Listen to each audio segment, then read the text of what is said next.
ત્યારે હાલમાં આવી બહુ મોટી દુઃખદ ખબર બનાવની વિગત એવી છે કે બોટાદ જિલ્લાના રાણપુર ગામે આવેલ મારુતિ સોસાયટીમાં રહેતા ઋષભભાઈ બાબુભાઈ જોધાણી તેમની પુત્રી વીરા તથા પિતા બાબુભાઈને સારવાર અર્થ તેમની સાથે લઈ પોતાના માલિકની કાર નંબર GJ1H Z2649 લઈ અમદાવાદ ગયા હતા, જ્યાં સારવાર પૂર્ણ થયા બાદ પરત પોતાના ગામ રાણપુર આવવા નીકળ્યા હતા।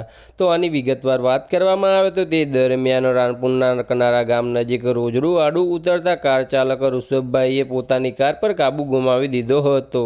તો તમને જણાવી દઈએ મિત્રો કે અને કાર સાઈડમાં આવેલા ગટર સાથે તડાકાભેર અથડાઈ હતી, જેથી પિતા, પુત્ર અને પુત્રી ત્રણેયને ગંભીર ઈજા પહોંચતા સારવાર અર્થ હોસ્પિટલ ખસેડાયા હતા। તો આની વિગતવાર વાત કરવામાં આવે તો જ્યાં વૃદ્ધ બાબુભાઈનું સારવારમાં મોત નીપજ્યું હતું। બનાવ અંગે રાણપુર પોલીસે કાર ચાલક પુત્ર સામે ગુનો નોંધી તપાસ હાથ ધરી છે। બસ આજ માટે આટલું જ, અને અમારી યુટ્યુબ ચેનલ પર નવા હોય તો લાઇક, શેર અને સબસ્ક્રાઈબ કરી દેજો। ધન્યવાદ।